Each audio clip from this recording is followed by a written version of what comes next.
देश के पहले नागरिक के चुनाव के लिए बिसात बिछनी शुरू हो गई है। विपक्ष सरकार को मात देने की रणनीति बनाने में जुटा है तो नरेंद्र मोदी ने भी कच्ची गोलियां नहीं खेली हैं। शुक्रवार को सोनिया की अगुवाई में तमाम विपक्ष के नेताओं ने भोज के बहाने एकजुटता दिखाई। वहीं शनिवार को पीएम मोदी ने मॉरिशस के प्रधानमंत्री को भोज देने के बहाने विपक्ष के सबसे बड़े चेहरे को ही बुला लिया। सोनिया के भोज में नीतीश का नहीं पहुंचना कई सवालों को जन्म देता है। हालांकि बिहार के मुखिया ने इस पर सफाई भी दी है। वो नहीं जाने की बात नहीं है, ये उसको कहिए मिस इंटरप्रिटेशन।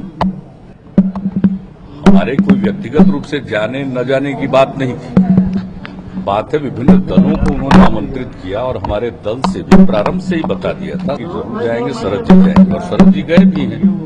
तो ये बात है और लंच पर उन्होंने बुलाया था, चर्चा की है और आपस में लंच पर सब लोग मिले हैं, सब पार्टी के लोग हैं। ये बात सही है कि सोनिया के भोज में जेडीयू की तरफ से शरद यादव जरूर शामिल हुए, लेकिन विपक्ष का सबसे बड़ा चेहरा तो नीतीश हैं, शरद नहीं।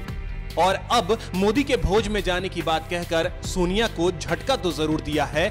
नीतीश ने कहा इसके गलत मायने न निकाले जाएं। मंत्री जी की तरफ से उसमें मुझे आमंत्रित किया गया है और मैं उसमें शामिल होऊंगा क्योंकि मॉरिशस के प्रधानमंत्री के सम्मान में उस अवसर पर उन्होंने बुलाया, हम जा रहे हैं।